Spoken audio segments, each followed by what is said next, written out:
Eu não confio em poder. Eu sou absolutamente alinhado com um gigante do liberalismo chamado Lord Acton. O poder tende a corromper, o poder absoluto corrompe absolutamente. A alegoria mais interessante sobre isso é O Senhor dos Anéis. É a alegoria mais interessante sobre isso. Em que eu adoro essa alegoria. Adoro alegorias que falam sobre poder de forma geral. Você vai ter Jogos Vorazes, Senhor dos Anéis, Harry Potter, que você vai trazer essa visão, que são maravilhosas, mas assim, mesmo aquele que não quer o poder, quando ele está muito colocado, muito próprio poder, o poder está muito próximo, ele é muito grande, mesmo ele pode ser seduzido pelo poder. Se você usar O Senhor dos Anéis, eu gosto dessa alegoria por isso, o Hobbit ali, o Frodo, era o cara menos interessado que havia no poder. Por isso que ele aguentou estar próximo do poder tanto tempo. Mas mesmo ele não conseguiu destruir o anel. Porque o poder é muito atraente. Então, assim, para mim, Estado envolve poder. Quanto maior o Estado, mais poder alguém tem. Quanto menor o Estado, menos poder ele tem. Para mim, o Estado deve ser o mínimo possível para dizer que ele não deveria existir, que é uma opinião pessoal, eu sou muito alinhado com relação ao Javier Milei em relação a esse ponto, exatamente porque o poder tende a corromper e o poder corrompe absolutamente. A gente tem essa visão, principalmente aqui em Brasília, né, com a sede do Estado brasileiro, achar que o Estado é o solucionador dos problemas. Eu fico com o Reagan aqui novamente. O Estado é o problema. Ele não é uma solução, ele é o problema. Sim. E o Estado como essa ideia, porque o Estado é poder. Quando você vê a briga entre políticos, o Alexandre de Moraes usando isso, né, não tem coisa fofinha aqui não. A forma que o poder era transferido no passado era com guerra. A forma que o poder é transferido atualmente é com eleição política. Não à toa, quando o Alexandre de Moraes fala na sua decisão que ele está fechando porque pode impactar a eleição em 2024, ele está dizendo: a direita usa a rede social muito bem, muito melhor do que a esquerda. Essa rede social aqui é dominada pela direita. É a primeira vez que nós temos uma rede social que não tem uma curadoria de esquerda. E isso, obviamente, desespera os caras porque eles não conseguem entender. Que aí entra no fenômeno do Pablo Marçal. E para eles é um negócio esquisitíssimo, mas eles estão descobrindo uma coisa... só para, desculpa a longa resposta, eles estão descobrindo uma coisa super interessante. Não existe o bolsonarismo. Existe a direita. Não existe. Existe a direita. E eles estão se surpreendendo que dizem: quer dizer então que não tem um líder máximo como o PT tem? Não tem. Porque se o Bolsonaro, que é o maior líder da direita, escolher o seu candidato errado, a direita não vai seguir ele. Porque a direita vai ter os seus princípios e valores mais importantes do que o seu líder. Diferente da esquerda, que o líder vale mais do que os seus princípios e valores. Cara, eu concordo. Plenamente também, plenamente de acordo. Adoro o Lord Acton, adoro a alegoria também do Senhor dos Anéis. Faz sentido, né? Perfeito, é o grande Leviatã. O Estado ele tem que... ainda mais no Brasil. Tá? No Brasil eu vislumbro que o Estado ele deve ser mínimo sim, só que a gente ainda está longe de outras nações mais desenvolvidas. A gente tem que alcançar ali um mínimo de parâmetro para poder extinguir boa parte da nossa massa. Mas nós já vimos experiências até recentes com governos menores. Hoje você tem 39 ministérios. Né? Eram 38, aumentou para 39 com o ministério lá de crise do Rio Grande do Sul. É necessário a gente ter 39 ministérios? É necessário a gente ter esse inchaço da máquina pública?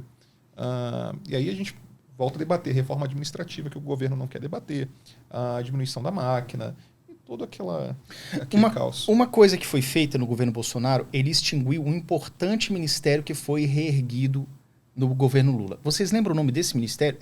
Vários foram recriados no Lula, mas teve um que foi assim, o Ministério, acho que foi da Cultura, que ele se fundiu. E aí as pessoas ficam combatendo, tá vendo? Porque acabou a cultura, acabou o Ministério da Cultura, sendo que não. Sendo que se você olhar os números, a cultura no Brasil, ela teve sim investimentos ao longo do governo Bolsonaro, mesmo que tenha sido com uma prerrogativa diferente do que está sendo hoje. O que eu acho é que as pessoas não entendem que o fato de você extinguir um ministério, você não está extinguindo o suporte àquela pauta. Porque, na verdade, os assuntos daquela pauta do ministério, eles foram fundidos em outros ministérios. Então não é que o esporte, por exemplo, eu não sei se realmente foi esse ministério, eu preciso lembrar, foi extinto o auxílio ao esporte porque, digamos, supondo que seja o Ministério do Esporte tenha sido suprimido. Foi suprimido e aí acabou o suporte? Não, o suporte ele faz parte da agenda do governo dar esse tipo de apoio de suporte. Não, é isso, as pessoas certeza. não... Qual é a necessidade de você extinguir o Ministério da Infraestrutura, ministro Tarcísio, agora governador, mas era o ministro Tarcísio, aí você transformar em duas pastas. Agora você tem portos e aeroportos, você tem transportes. Para quê? Abarcar partido. para isso. Não tem outra justificativa. Trabalho e previdência. Ou seja, poderia estar fundido no Ministério da... Eu precisava acolher o cara da CUT, precisava acolher o PDT. Então eu preciso ter 2 partidos. É isso, aí divide. Então, bom, vamos lá. Eu entendi essa questão da direita e eu li uma análise de uma pessoa que fez muito sentido para mim. Que as pessoas estão surpresas com o fenômeno, né, Pablo Marçal, que sinceramente para mim não é um fenômeno, nada disso que está acontecendo. É semelhante com o que aconteceu com o Bolsonaro. E é por isso que eu sempre achei errado esse termo bolsonarismo. Porque eu sempre soube, desde 18, falei assim, cara, não é Bolsonaro. O Bolsonaro ele é só a bola da vez. Mas é a questão da direita que tem... Quem é o cara, por exemplo, o Pablo Marçal, eu tenho certeza que boa parte das pessoas que estão declarando lá de São Paulo, declarando voto nele, não é que ache ele o candidato ideal. Mas é tipo assim, quem é que tá batendo na esquerda? Quem é que não tá falando o discursinho decorado? Quem é que não é mais do mesmo da política? É esse cara aqui. É esse cara que tá batendo Boulos. Ele falou Boulos, né? Que é o negócio do gênero neutro lá durante todo o último debate. Então, assim, é alguém que tá alinhado com valores. E não necessariamente Genial. com o político, né? Genial. Que tipo... Semiótica, velho. O cara pegou a semiótica, assim...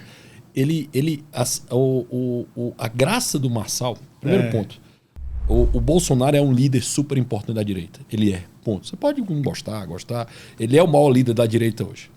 Mas a direita, se o Lula disser que é o Boulos, todo mundo vai baixar. Disser que a Marta Suplicy é a vice, que saiu do PT pela briga gigantesca com o próprio PT. Votou a favor do impeachment da Dilma Rousseff. Exato. Olha só. Então, assim, mas se o Lula disser que é ela... Todo mundo vai. A liderança, a base baixa a cabeça para o líder. A direita está muito mais voltada à pauta do que a pessoa. Exatamente porque a direita é maior do que o Bolsonaro. O Bolsonaro está subordinado à direita, não a direita está subordinada a Bolsonaro. Já diferente da esquerda, a esquerda está subordinada ao Lula. E a esquerda terá uma imensa dificuldade, como já demonstra, de quem é o sucessor desse cara que já está velho e cansado. Velho, cansado e sem saco. Tanto é que hoje, todo mundo que está política sabe que o grande desafio do PT é a Janja. Como é que administra o país com uma mulher que não entende nada, ela não entende nada daquilo ali. Enche o saco. E tentar administrar o país, que ela está com muito afim. Muito. Ela é deslumbrada, essa é a verdade. Toda essa turma que hoje está no governo já viveu os benesses do passado, já viajaram, estiveram em abertura de Olimpíada. Ela não. Ela é a única forasteira agora e quer viver tudo que não viveu no passado. E sem cargo, né? Tipo, assim, cargo. E tirando a função que deveria ser de um cara que era o inimigo histórico. Olha como é tão sério isso. É tão sério isso. O Geraldo Alckmin era o diabo para o PT. E hoje ele é o vice do Lula. Para você entender como... E quem botou a mão e disse vai ser o Geraldo Alckmin foi o Lula. Porque a esquerda se vincula a esse cara. Entendeu? Você tem exemplos no meu estado, o prefeito do PT hoje é um cara que tem desalinhamento 100% com o PT. O cara chamado Evandro Leitão, totalmente desalinhado, não tem nada a ver com o PT, mas estão dizendo que é ele, porque o Lula disse que é ele, e vai ser ele.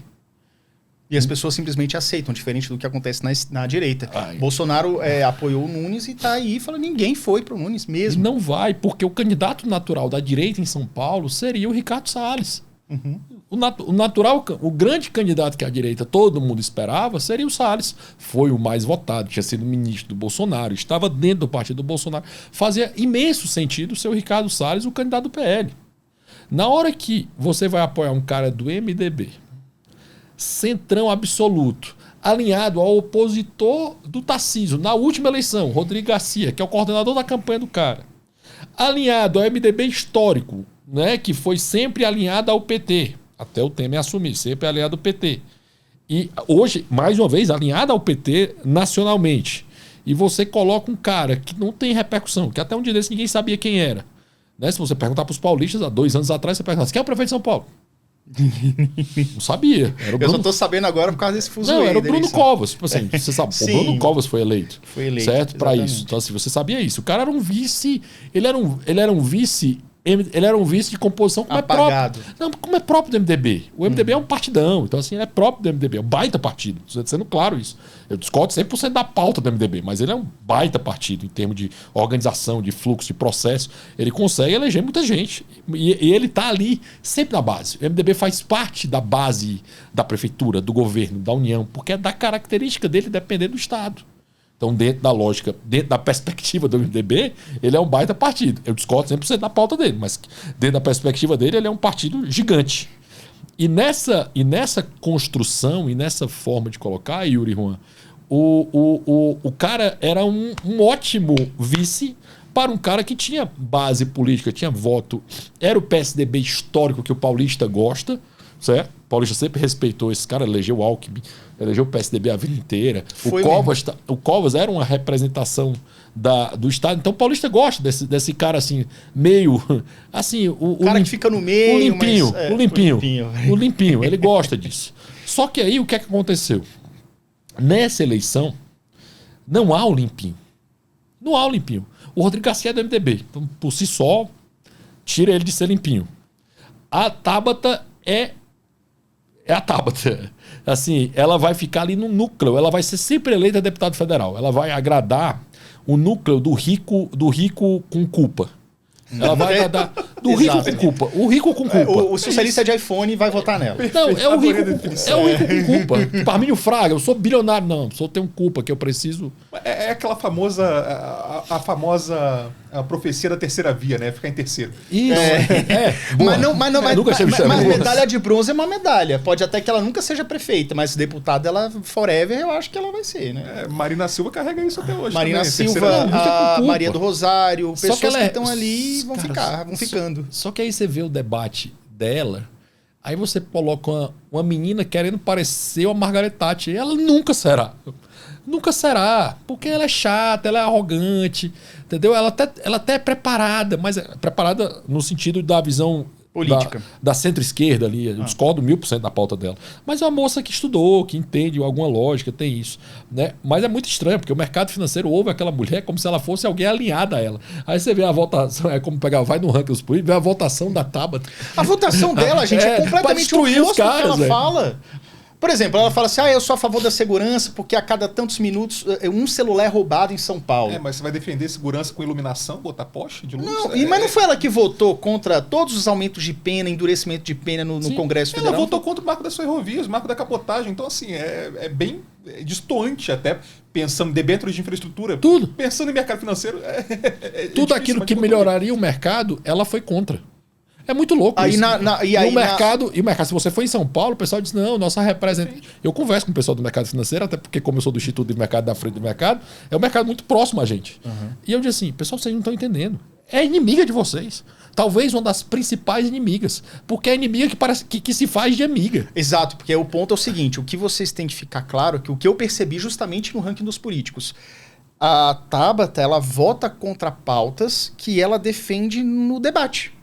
Sim. A favor do livre mercado, não sei o quê, vota contra. A favor, eu sou contra a criminalidade, tem muito assalto, muito roubo de celular em São Paulo, vota contra todos os endurecimentos. Mas, Yuri, isso é eleição. O Boulos agora... O Boulos é contra a Venezuela, o Boulos é contra o aborto, é contra o a linguagem neutra da maconha. Então, assim, todo mundo... E se eu te disser que você pode aprender a estudar para concurso público em apenas um dia? Concurso público é para você, seja nível médio ou superior. Clique no link da descrição.